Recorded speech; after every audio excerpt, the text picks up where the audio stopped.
Welcome to the Idaho REALTORS podcast, our association's podcast for membership, education, and outreach. I'm the IR Communications Director, Nick Stout, and on this episode, we'll have the IR Government Affairs Director, Max Pond, give us a quick follow-up report to last week's legislative session. Thank you for joining us, and don't forget to visit our website, idahorealtors.com, for more information.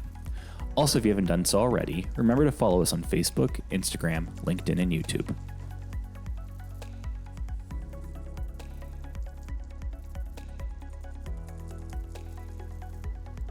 Hello, Idaho Realtors. It is Max Pond, your Government Affairs Director, giving you a quick update from the special session that happened last week that we gave you a bit of a preview in last week's podcast, but wanted to follow up, give you the nuts and bolts about what happened last week at your State House in Boise.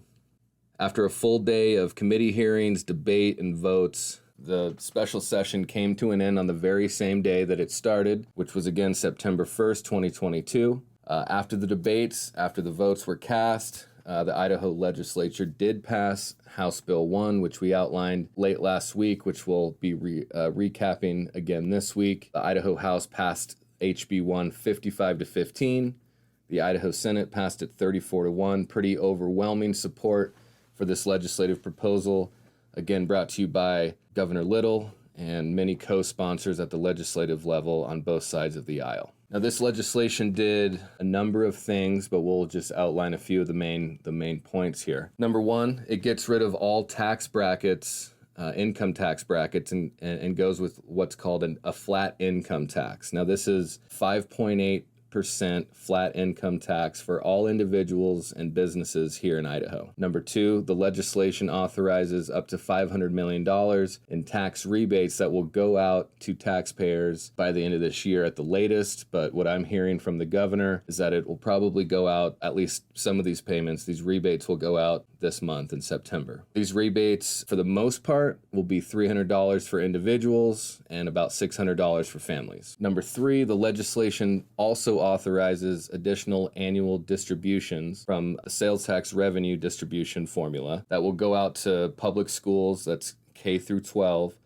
at about $300 million additional each year, and about $80 million to workforce development for in-demand careers that we see higher ed institutions in this state really needing and wanting to fill. And number four, the legislation will also include on the November ballot what's called a non-binding advisory question that will be placed in front of voters to get their feedback and approval or disapproval on this legislation that they've passed in the special session. Well, Idaho Realtors, that is the quick update that I promised for you. I won't keep you any longer. I know that time is money for you, for our members, and for their clients. So with that, I will just say one last parting message, which is get ready for the session, the regular session in January. Idaho Realtor Day at the Capitol is in February. So stay tuned for those updates and those details coming your way. And also, please stay engaged. Thank you. Thank you for listening to the Idaho REALTORS podcast, our association's podcast for membership, education, and outreach. Thank you to Max Pond for his report today. My name is Nick Stout, and I am the IR Communications Director. Remember to visit our website and follow us on Facebook, Instagram, LinkedIn, and YouTube. If you enjoyed this episode, please consider following us on your preferred podcast platform, liking on social media, and sharing it with your friends and followers. Thank you again for joining us for this week's episode, and take care until next time.